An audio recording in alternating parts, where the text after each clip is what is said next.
Logarithms exercise 2.5 chapter number 2। आज के इस लेसन में हम इस एक्सरसाइज के क्वेश्चन नंबर 7 और इसके क्वेश्चन नंबर 8 और 9 को सॉल्व करेंगे। इससे पिछले लेसन्स में हम इस एक्सरसाइज के फर्स्ट 6 क्वेश्चंस अटेम्प्ट कर चुके हैं।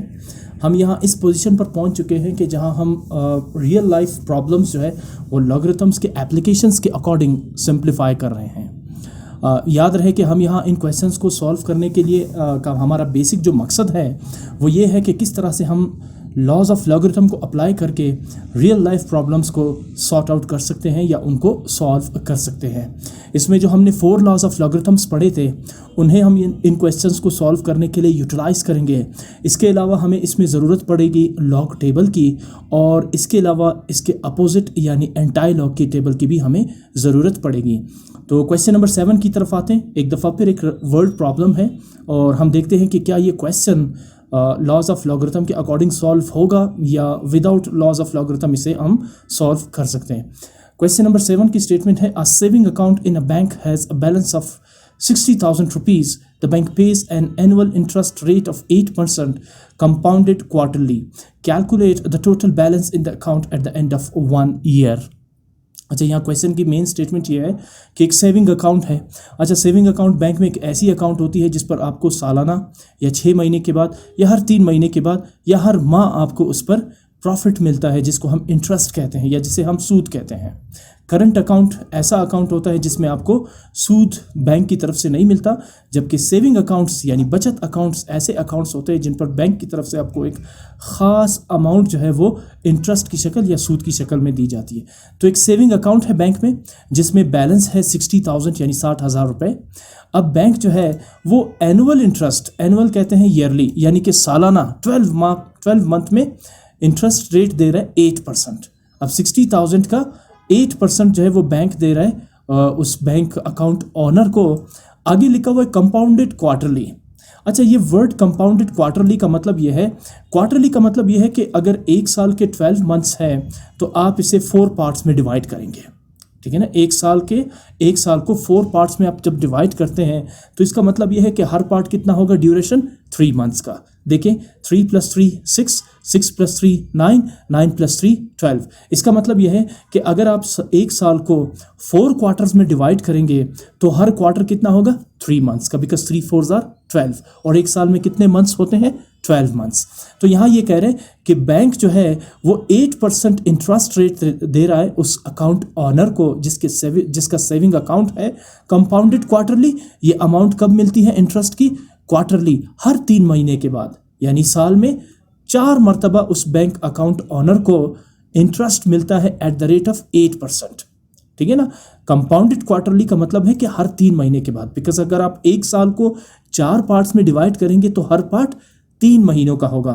तो यहाँ पर मतलब यह है कि एक साल में उस अकाउंट सेविंग अकाउंट ऑनर को 4 मरतबा इंटरेस्ट मिलता है 8% के हिसाब से। Calculate the total balance in the account at the end of 1 year. आप ये बताइए कि जब एक साल पूरा होगा तो उस बैंक अकाउंट में 60,000 की बजाय कितनी अमाउंट होगी। डेफिनेटली जब उस पर इंटरेस्ट लगेगा तो अमाउंट बढ़ जाएगी, इंक्रीज हो जाएगी। कितनी होगी ये हमने फाइंड करना है। अच्छा, इसमें मैंने कुछ इंपॉर्टेंट पॉइंट्स लिखे हैं इस क्वेश्चन से related. Note, compound quarterly means 4 times per year. ये जो वर्ड लिखा हुआ है ना कंपाउंडेड क्वार्टरली, इसका मतलब ये है कि एक साल में 4 मरतबा इंटरेस्ट मिलेगा, प्रॉफिट मिलेगा। तो मैंने आपसे कहा कि अगर आप एक साल को 4 पार्ट्स में डिवाइड करेंगे तो हर पार्ट की ड्यूरेशन कितनी होगी, 3 महीने होगी, बिकॉज 3 4s are 12। तो इसका मतलब है कि एक साल में उस अकाउंट ऑनर को 4 मरतबा इंटरेस्ट मिलेगा।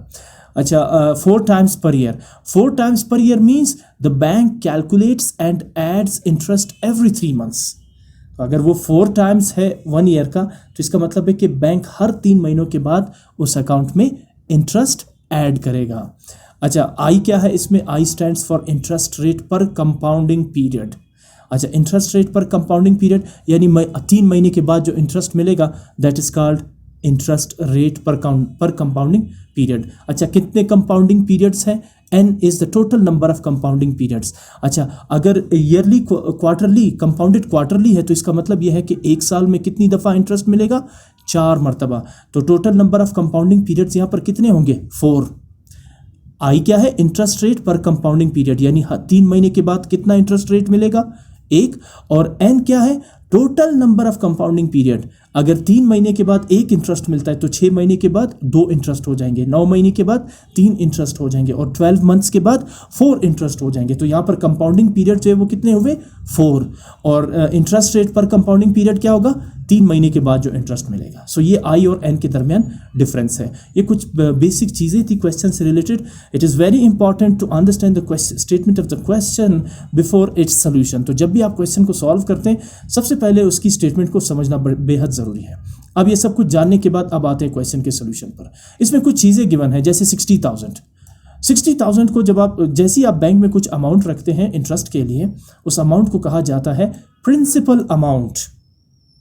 प्रिंसिपल अमाउंट वो अमाउंट होती है जब आप बैंक में रखते हैं और उस पर आप इंटरेस्ट लेना चाहते हैं। प्रिंसिपल अमाउंट को हम डिनोट करते हैं P से, और इस वक्त क्वेश्चन में कितनी है ये 60,000। अच्छा, एनुअल इंटरेस्ट रेट, सालाना इंटरेस्ट रेट कितना मिल रहा है 8%। अच्छा, इसमें एक और चीज़ मैं आपको बता दूं, 8% जो है वो सालाना मिल रहा है, और साल में जो है वो कितने कंपाउंडेड क्वार्टरली यहाँ पर इंटरेस्ट रेट मिल रहा है, यानी कि interest total number of compounding period कितने होते हैं एक साल में 4, क्योंकि 3 महीने के बाद एक इंटरेस्ट रेट मिलेगा ना।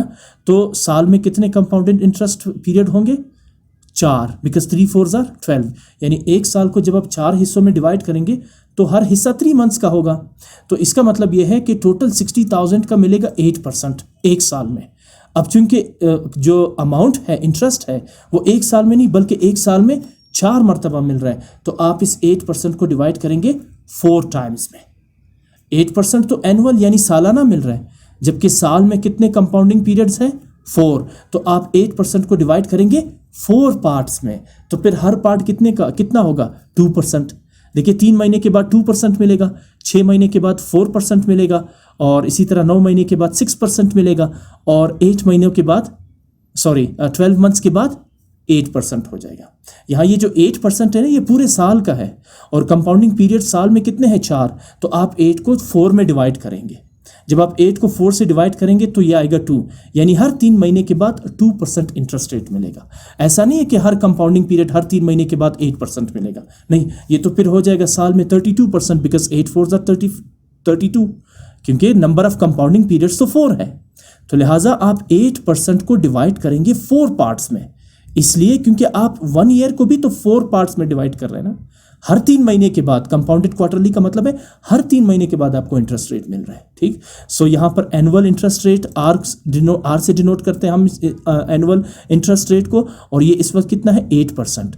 अब आपको साल में कितने कंपाउंडेड पीरियड यानी कितनी मरतबा इंटरेस्ट मिल रहा है 4 मरतबा, बिकॉज हर बार 3 महीनों के बाद आपको इंटरेस्ट मिलता है, तो इसलिए आप इस 8% को डिवाइड करेंगे 4 में, ठीक है ना। सबसे पहले तो मैंने 8% को यानी कि चेंज कर दिया डेसिमल फॉर्म में।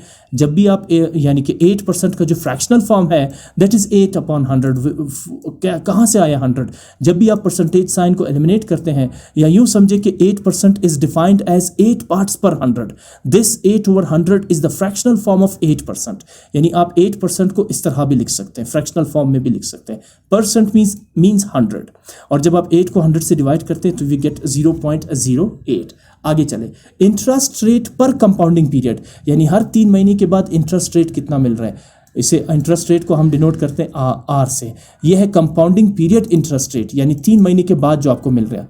यह है आर एनुअल इंटरेस्ट रेट, जो साल में आपको मिल रहा है। साल में आपको कितना मिल रहा है 8%, और 3 महीनों के बाद आपको कितना मिलेगा 0.02%।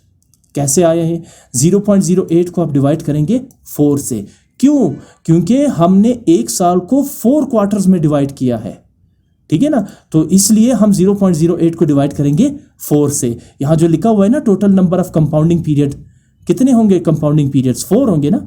हर कंपाउंडिंग पीरियड कितने ड्यूरेशन का होगा 3 मंथ्स का होगा, तो 0.08 को आप डिवाइड करेंगे 4 से, सो 0.02। इसका मतलब ये हुआ कि हर 3 महीनों के बाद आपको इंटरेस्ट कितना मिलेगा 60,000 पे 0.02, और जब आप पूरा साल करेंगे तो फिर 0.02 का 4 टाइम्स कितना होगा 0.08, ठीक है, यानी कि 0.08 जो एक साल का इंटरेस्ट है आप साल में 4 मरतबा इंटरेस्ट ले रहे हैं।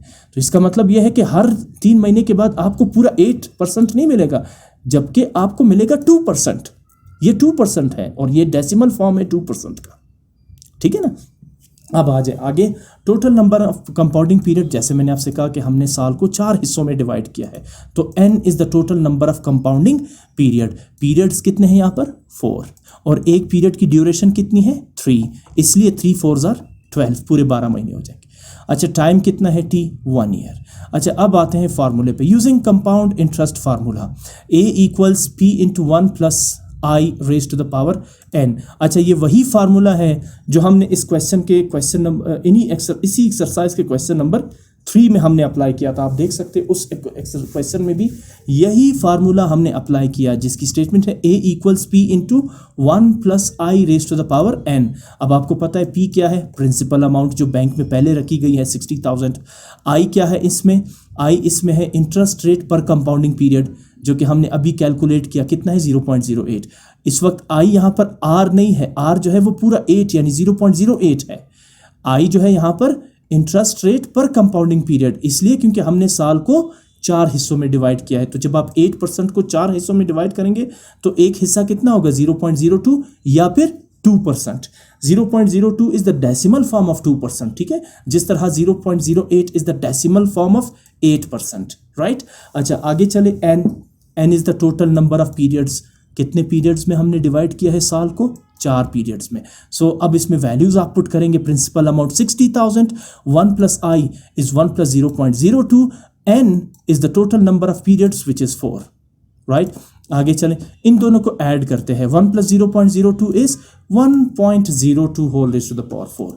चूंकि अब हम इसे सॉल्व करेंगे लॉगरिथम्स के according, so taking log of both sides. जब आप लॉग लेते हैं तो log of the left side a equals to the log of the right side 60,000 into 1.02 whole raise to the power 4।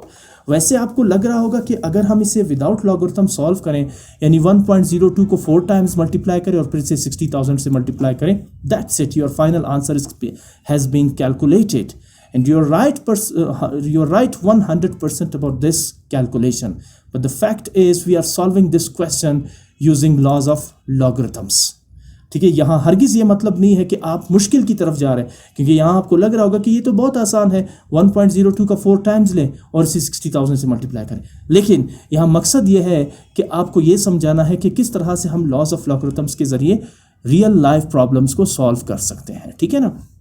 सो यहाँ पर आप लेंगे लॉग ऑफ बोथ साइड। जब आप लॉग लेते हैं तो log of a equals log of 60,000 into 1.02 whole raise to the power 4। जैसे ही आपने लॉग लिया, अब ये मैच कर रहा है आपके पास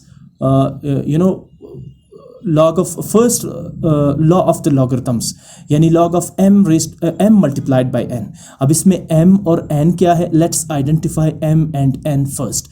m है इसमें 60,000, मैं इसको रेड कर देता हूँ, जबकि n है इसमें 1.02 whole raise to the power 4। ये देखिए, log m multiply by n, ये रहा log m multiply by n।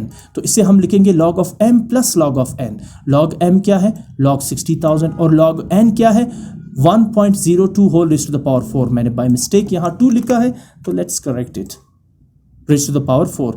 जैसे ही आपने फर्स्ट लॉ के अकॉर्डिंग इसे एक्सपेंड कर दिया, इसका जो सेकंड पार्ट है log 1.02 raise to the power 4, ये मैच कर रहा है थर्ड लॉ ऑफ लॉगरिथम से, जिसकी स्टेटमेंट है log of m raise to the power n, और जो इक्वल है n log ऑफ m के, यानी इस एक्सपोनेंट n को आप शिफ्ट कर देंगे log से पहले। यहाँ n क्या है, ये जो एक्सपोनेंट 4 है, इसे आप log से पहले शिफ्ट कर देंगे, तो ये बनेगा 4 log ऑफ 1.02। अगला स्टेप है कि आप इसमें वैल्यूज फाइंड करें log की और log 60,000 की और log 1.02 की। आप जानते हैं कि लॉगरिथमिक वैल्यू फाइंड करने के लिए आपको चाहिए होता है कैरेक्टरिस्टिक और मेंटेसा। आप सबसे पहले log 60,000 की वैल्यू फाइंड करना चाहते तो आपको सबसे पहले चाहिए होगा कैरेक्टरिस्टिक। कैरेक्टरिस्टिक में आपको इस नंबर के डिजिट्स काउंट करने होंगे। ये डेसिमल नंबर नहीं है बल्कि होल नंबर है। अगर आप इसमें डिजिट्स काउंट करते तो ये 5 डिजिट्स है, राइट। टोटल कितने डिजिट्स हैं, 5 डिजिट्स है। तो आप कैरेक्टरिस्टिक इसका क्या लेंगे, 4। मैंने आपको बताया था ना कि जितने डिजिट्स होंगे उससे 1 डिक्रीज करके कैरेक्टरिस्टिक लिखेंगे। देखिए 5 डिजिट्स है तो कैरेक्टरिस्टिक होगा 4, 3 डिजिट्स होंगे तो कैरेक्टरिस्टिक होगा 2, 1 डिजिट होगा तो कैरेक्टरिस्टिक होगा 0। इसकी वजह यह है कि कैरेक्टरिस्टिक का जो फार्मूला है वो है नंबर ऑफ डिजिट्स -1, 5 - 1 इज 4। अच्छा, अब आते हैं मेंटेसा के लिए। मेंटेसा के लिए आपको चाहिए होता है लॉग टेबल। तो सबसे पहले हम चलते हैं लॉग टेबल की तरफ। लॉग टेबल में आप क्या करेंगे, आप 60 को चेक करेंगे 0 के कॉलम में। सबसे पहले 60 को चेक करेंगे आप 0 के कॉलम में। तो चले चेक करते हैं। ये है लॉग टेबल और ये रहा 60। मैं इसको थोड़ा सा जूम कर देता हूँ ताकि ये क्लियरली विजिबल हो। ये है 60, कहाँ गया, ये रहा 60। अब 60 को हमने चेक करना है 0 के कॉलम में। ये फर्स्ट कॉलम 0 का कॉलम होता है। 7782, आप चूंकि मेंटेसा लिख रहे हैं तो आप इसे डेसिमल पॉइंट में लिखेंगे, दैट इज 0.7782। 4 क्या है, कैरेक्टरिस्टिक, और 0.7782 क्या है, मेंटेसा। आगे चलें। अच्छा, अगर आप गौर करें 60 को आपने 0 के कॉलम में देखा, अब होना तो ये चाहिए कि आप 60 को मीन डिफरेंस वाले 0 के कॉलम में भी देखें, लेकिन अगर आप 0 मीन डिफरेंस वाले कॉलम्स को देखते हैं तो मीन डिफरेंस वाले कॉलम्स शुरू होते हैं 1 से, 0 से नहीं। यहाँ 0 का कॉन्सेप्ट ही नहीं है। हाँ, मेन कॉलम्स जो है वो 0 से स्टार्ट होते हैं। तो इसका मतलब ये हुआ कि आप अब फर्दर 60 को मीन डिफरेंस वाले कॉलम में नहीं देख सकते क्योंकि वहाँ पर 0 है ही नहीं। सो लिहाजा what is the log 60,000?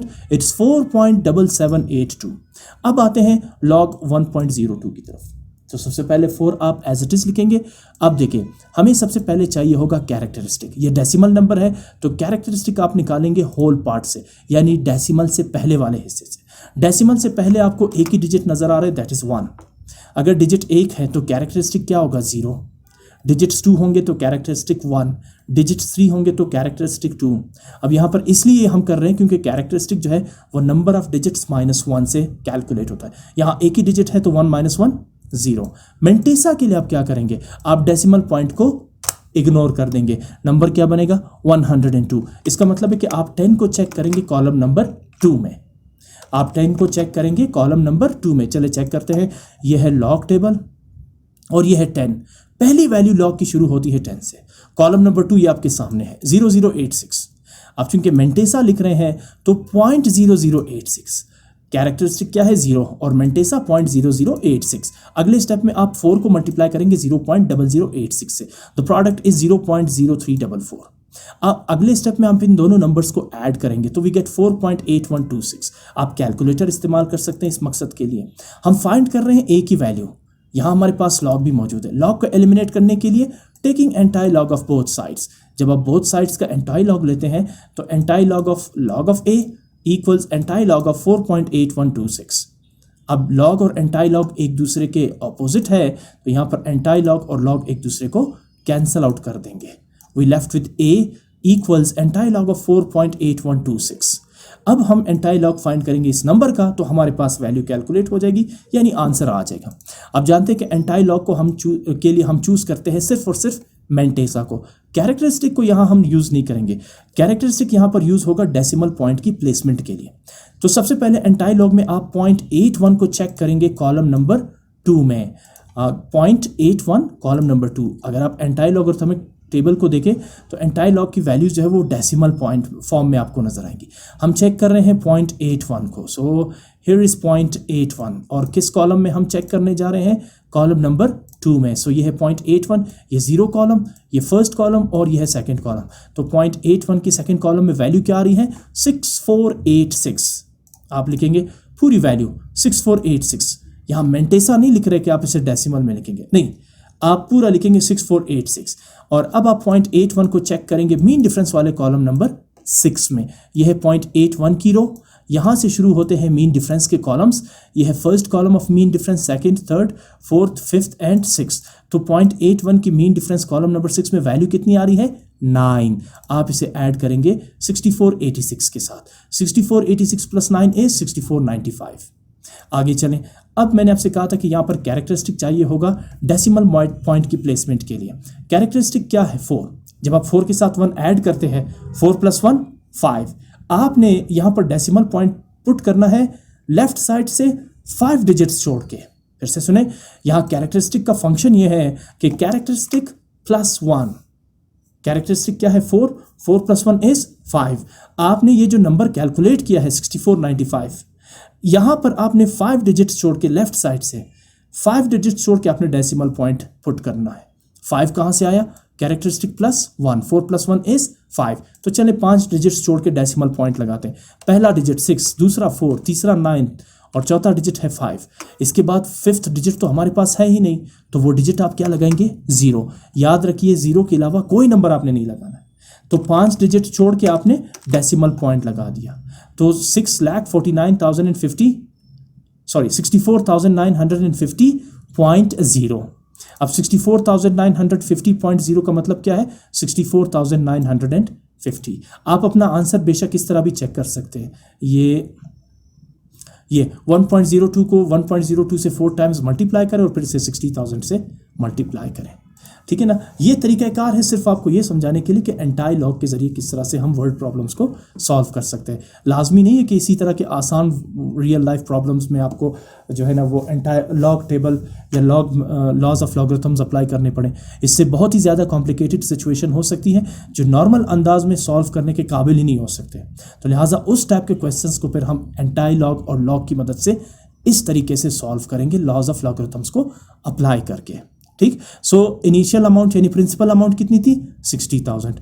Interest rate लगने के बाद एक साल में वो अमाउंट 60,000 से बढ़ के कितनी हो जाएगी? 64,950। लगभग 5,000 रुपये जो है ना, 5,000 रुपीज़ जो है वो उसको प्रॉफिट मिल जाएगा सिर्फ एक साल में। क्वेश्चन नंबर 8 की तरफ मूव करते हैं। A person has a monthly salary of ₹32,500। एक शख्स है जिसकी माहाना सैलरी कितनी है? 32,500 and also receives an annual bonus of 5,500 rupees. और उस कंपनी की तरफ से उस शख्स को या अपनी सैलरी में उस शख्स को सालाना बोनस भी मिलता है 5,500। अच्छा, बोनस ऐसी अमाउंट्स होती है जैसे फॉर एग्जांपल आप किसी डिपार्टमेंट में एम्प्लॉय है या किसी भी कंपनी में आप एम्प्लॉय है, ईद आती है या कोई भी दूसरा किसी किस्म का कोई इवेंट होता है, जैसी कंपनी को पता चलता है कंपनी की तरफ से आपको कुछ अमाउंट मिलती है, ठीक है, उसको सेलिब्रेट करने के लिए, उस इवेंट को सेलिब्रेट करने के लिए, या जैसे आपकी शादी होती है तो कंपनी की तरफ से कुछ बोनस आपको मिल जाता है ताकि आपको सपोर्ट किया जा सके। तो ये बोनस जो है वो सैलरी के अलावा उसे हर साल में एक दफ़ा बोनस मिलता है उस शख्स को जिसकी तनख्वाह है 32,500 रुपये, और वो बोनस की अमाउंट कितनी है, रकम कितनी है? 5,500, ठीक है ना। आगे क्वेश्चन आपसे ये कह रहा है, अच्छा ये 5,500 बोनस हर महीने नहीं बल्कि साल में एक मरतबा मिलता है, यानी कि हर 12 महीनों के बाद। Find the persons total income for the current year. आप ये बताइए कि उस शख्स की जो टोटल इनकम है करंट ईयर, मौजूदा साल में, वो कितनी हो जाएगी, ठीक है ना। उसकी मंथली सैलरी कितनी है? 32,500, और वो हर साल बोनस कितना रिसीव करता है? 5,500। आप ये बताइए कि उसकी इनकम कितनी होगी, टोटल इनकम 12 महीनों की फॉर द करंट ईयर, मौजूदा साल में, इसी साल में, ठीक है ना। Then calculate the percentage increase in income compare to the previous year. अच्छा, फिर आप ये कंपेयर करें उसकी जो इस साल की जो इनकम है करंट ईयर की, मौजूदा साल की जो उसकी कमाई है, उसको आपने कंपेयर करना है उसके पिछले साल की कमाई से। अच्छा, when the total income including bonus was 7,27,575, जबकि उसके पिछले साल की इनकम कितनी थी? पूरी 12 महीनों की तनख्वाह कितनी बनी? 7,27,575।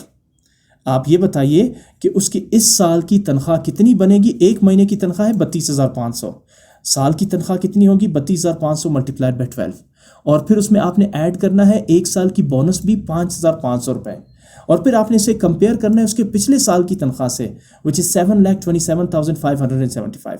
आप ये बताइए कि उस शख्स को इस साल ज़्यादा तनख्वाह मिली है या पिछले साल ज़्यादा तनख्वाह मिली है, और फिर आप ये बताइए कि ये कितने परसेंट उसको तनख्वाह कम या ज़्यादा मिली है। पहले अमाउंट फाइंड करनी है और उसके बाद परसेंटेज भी फाइंड करनी है, लेकिन सबसे पहले ये बताना है कि क्या इस साल उसको ज़्यादा आमदनी मिली है या पिछले साल उसको ज़्यादा आमदनी मिली है। पूरे साल की आमदन, महीने की नहीं, महीने की तो ये है 32,500, नहीं पूरे साल की, ठीक है ना।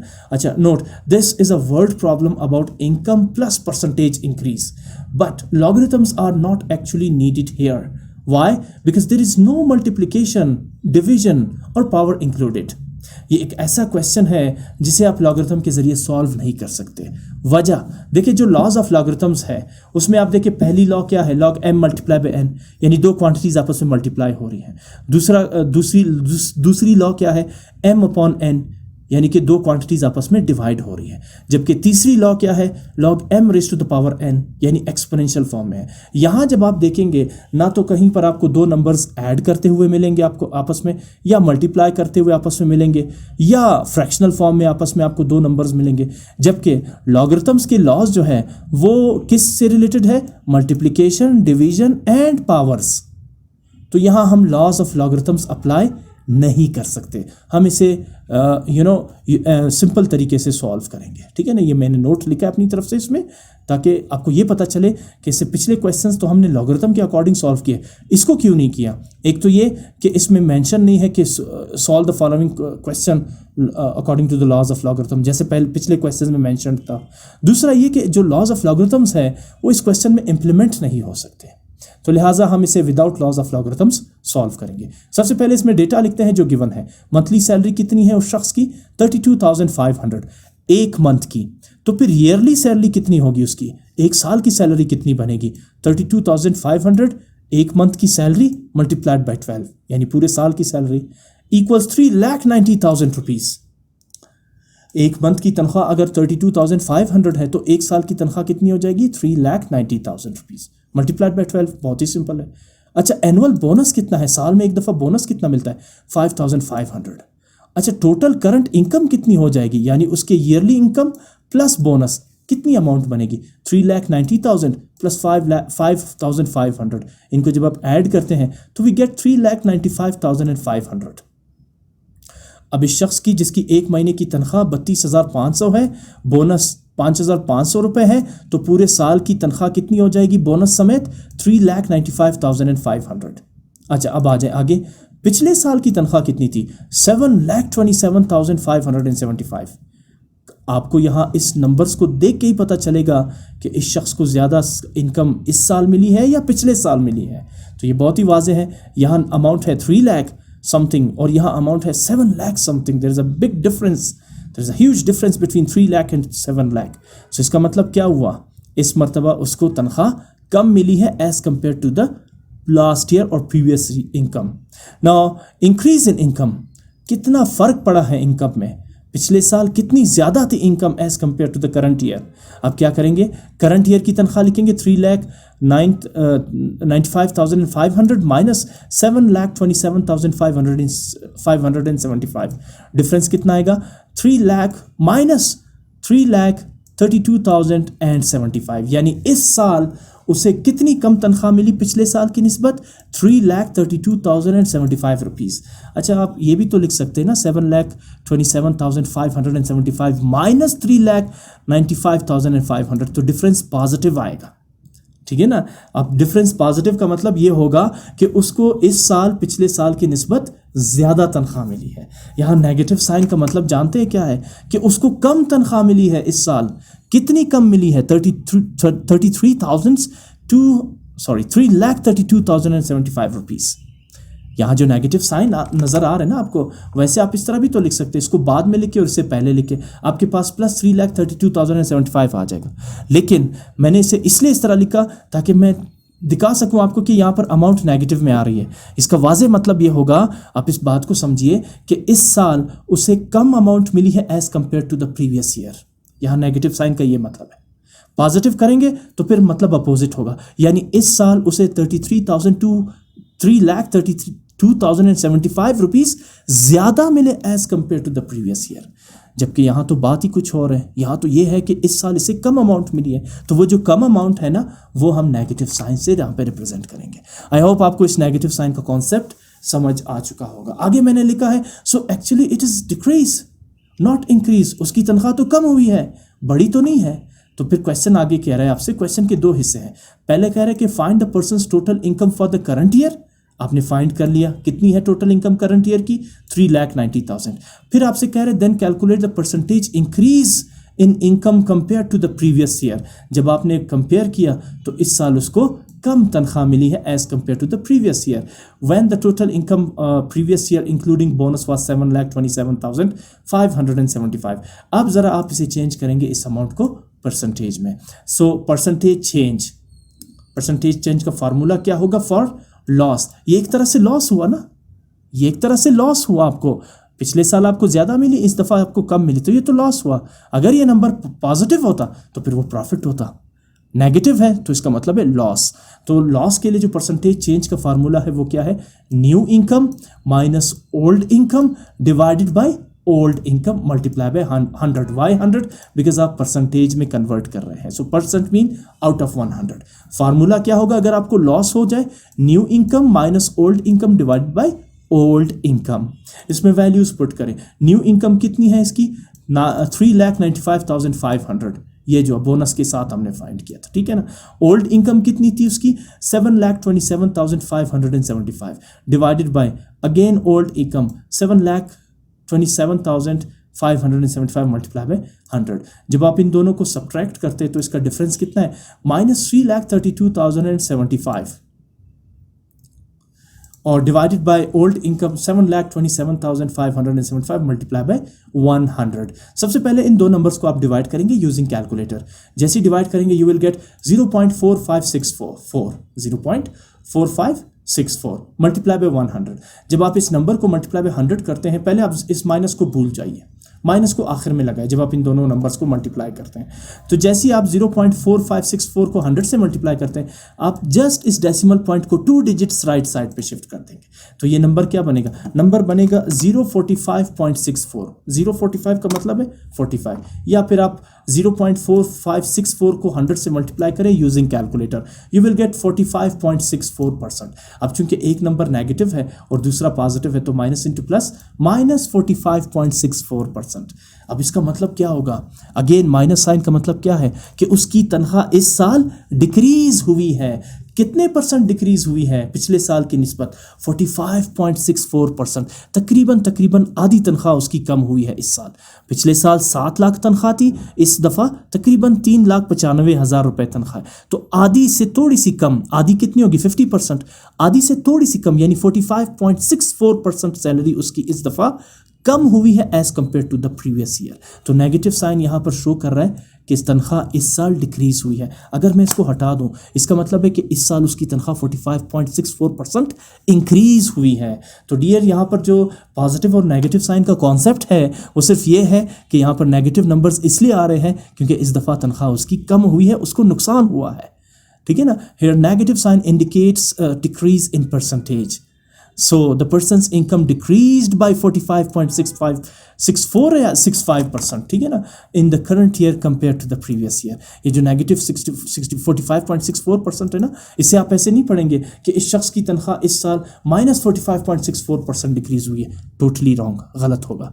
आप कहेंगे इस दफ़ा इस शख्स की तनख्वाह 45.64% डिक्रीज हुई है as compare to the previous year. लेकिन इस वर्ड को मैथमेटिकली रिप्रेजेंट कैसे करेंगे? -45.64%। ठीक हो गया? I hope the situation is clear to you now. Moving on to the 9th question, it's a shopkeeper purchases 200 kilograms of rice at a rate of 18 rupees पर kg। एक शख्स है जिसने 200 किलोग्राम चावल खरीदा है, राइस खरीदी है, और किस रेट से खरीदी है? 18 रुपीज़ पर kg, ठीक है ना। He then sells 150 kilograms of the rice at ₹20 per kg। उसके बाद वो क्या करता है? 200 में से 150 किलोग्राम चावल या राइस जो है वो सेल करता है, किस रेट से? 20 रुपीज़ पर किलोग्राम से। खरीदा कितने पे? 18 रुपीज़ पर किलोग्राम पे। सेल कितने पे किया? 20 रुपीज़ पर केजी पे। लग तो ऐसी रहा है कि प्रॉफिट हुआ है, पर किलोग्राम 2 रुपए का प्रॉफिट हुआ है, लेकिन एक चीज़ यहाँ पर बहुत वाज़ेह है। ख़रीदी कितनी उसने? 200 किलोग्राम, और सेल कितनी की उसने? 150 किलोग्राम। यानी अभी तक उसने 50 किलो जो राइस है वो उसने अभी तक सेल नहीं की है। Determine whether the shopkeeper makes a profit or a loss and calculate the corresponding percentage of profit or loss।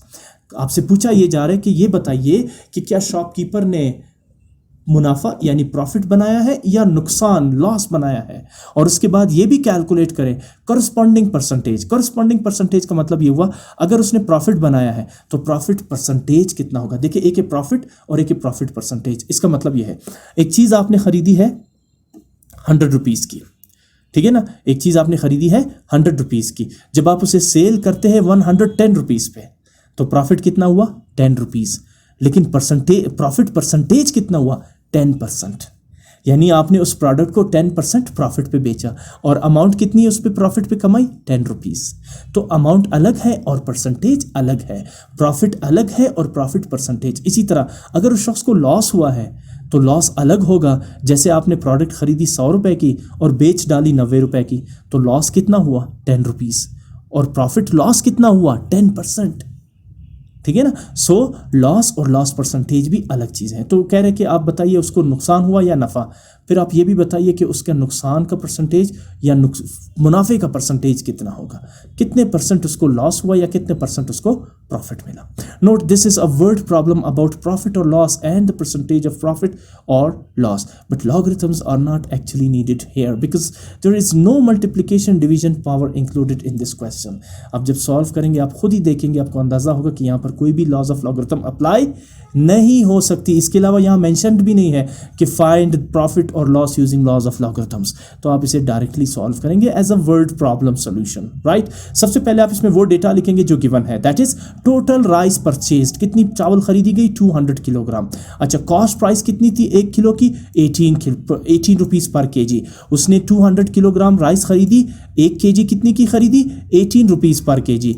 फिर उसने सेल कितनी की, फ़रोख्त कितनी की 150 केजी फ़रोख्त की, पर केजी कितना उसने सेल किया 20 रुपीज़, ख़रीदा कितने पे 18 रुपीज़ और सेल कितने पे किया 20 रुपीज़ पे। अच्छा, टोटल कॉस्ट प्राइस जो ख़रीद थी उसकी 200 केजी चावल की वो कितनी थी, कितनी अमाउंट उसने उसको पे की जब उसने 18 रुपीज़ पर केजी के हिसाब से 200 किलोग्राम राइस ख़रीदी, तो टोटल कितनी अमाउंट पे की। तो 18 यानी कि प्राइस पर kilogram multiply by 200, total amount of rice 18 multiply by 200 equals 3600।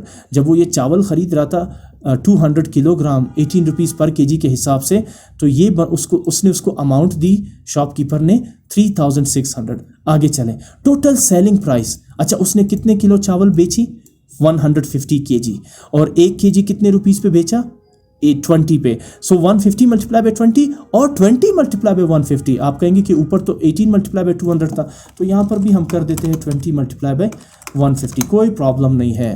Total product कितना होगा 3000। अच्छा, अब उसने ख़रीदी कितने की थी 3600 की और बेच कितने पे डाली 3000 पे। अच्छा, यहाँ पे वाजे आपको लग रहा होगा कि ख़रीदी तो उसने 200 केजी थी, लेकिन यहाँ फ़रोख्त तो उसने 150 केजी की। लेकिन क्वेश्चन की जो लिमिटेशन है वो सिर्फ 200 और 150 के दरमियान में, बाकी 50 केजी कहाँ चले गए, यहाँ क्वेश्चन का उससे कोई ताल्लुक नहीं। जो गिवन क्वांटिटीज़ है आपने सिर्फ उसको मद्देनज़र रख के प्रॉफिट और लॉस को डिसाइड करना है। आप सोच सही रहे हैं कि उसने तो एक्चुअली 200 केजी खरीदी, 150 केजी उसने सेल कर दी, तो 50 केजी तो अभी भी उसके पास पड़ा है। You are 100% right. लेकिन क्वेश्चन की जो लिमिटेशन है वो सिर्फ यहाँ इस हद तक है कि खरीदी 200 किलो और बेची 150। आप ये बताइए कि उसको सिर्फ इस केस में इस हद तक उसको नुकसान हुआ या प्रॉफिट हुआ। खरीदी 200 किलोग्राम और बेच डाली 150 किलोग्राम। तो चलें, खरीदी थी 3600 रुपये में 3600 पे और सेल की 3000 में, बहुत वाज़ेह नज़र आ रही है, तो लॉस हुआ। लेकिन 50 केजी तो अभी भी उसके पास पड़ा है। लेकिन क्वेश्चन में हम यहाँ उस चीज़ का जिक्र नहीं करेंगे। मैंने आपसे कहा ना कि क्वेश्चन की हदूद जो है वो सिर्फ इन 2 स्टेटमेंट्स तक है। खरीदी 200 केजी और सेल की 150 केजी, खरीदी थी 18 रुपीज़ पे और सेल की 20 रुपीज़ पे। तो बताइए लॉस हुआ या प्रॉफिट हुआ। आगे इसका कोई वो नहीं है कि 50 का क्या हुआ, नहीं, हम सिर्फ इस हद तक बात कर रहे हैं 200 और 150, 18 और 20 की हद तक। इस हद तक अगर हम देखते हैं तो उस शॉपकीपर को हुआ है लॉस। कितना लॉस हुआ है, as the selling price is less than the cost price. Selling price तो 3000 है जबकि कॉस्ट प्राइस तो 3600 है। ऐसी सूरत में क्या हुआ, सो इट्स अ लॉस, उससे नुकसान हुआ। सो फिर लॉस का फार्मूला क्या है, loss equals cost price minus sale price. Cost price कितनी थी 3600 या 3600, सेल प्राइस कितनी थी 3000, डिफरेंस कितना आया 600। आगे चलें, अब हमने परसेंटेज भी तो फाइंड करनी। क्वेश्चन ने कह रहा है ना, क्वेश्चन ने कहा था ना कि लॉस या प्रॉफिट फाइंड करें और उसके बाद इसकी परसेंटेज भी फाइंड करें। लॉस हुआ है तो लॉस परसेंटेज का फार्मूला क्या है, loss upon cost price multiply by 100। और अगर प्रॉफिट होता तो प्रॉफिट का फार्मूला होगा profit upon cost price multiply by 100। Loss का फार्मूला क्या होगा, loss upon cost price multiply by 100। Loss कितना हुआ उसको 600 और कॉस्ट प्राइस कितनी थी उसकी 3600 मल्टीप्लाई बाय 100। जब आप इसे सिंप्लीफाई करते हैं, सबसे पहले मैं बड़ा ही सिंपल कैलकुलेशन आपको यहाँ पे बता दूं, आप 3600 के डबल जीरो को कैंसिल आउट कर दे 100 के साथ, ठीक हो गया। तो वी लेफ्ट विथ 600 ओवर 36, इसे डिवाइड करेंगे तो 16.67%। लॉस कितना हुआ, अमाउंट कितनी थी 600 रुपये और इसकी लॉस परसेंटेज कितनी थी 16.67%। मैंने आपसे कहा था ना कि लॉस और लॉस परसेंटेज, प्रॉफिट और प्रॉफिट परसेंटेज दो अलग चीज़ें हैं। लॉस कितना हुआ 600 रुपीज़ और लॉस परसेंटेज कितना हुआ 16.67%। 50 kg उसके पास अलग से पड़े हैं, बात उसकी नहीं हो रही। बात यहाँ पे ये हो रही है कि उसने ख़रीदे 200 किलोग्राम 18 रुपये के हिसाब से और सेल की 150 किलोग्राम 20 रुपये के हिसाब से। इस सूरत में उसको कितना नुकसान हुआ 600 रुपये का और परसेंटेज कितनी बनी 16.67%।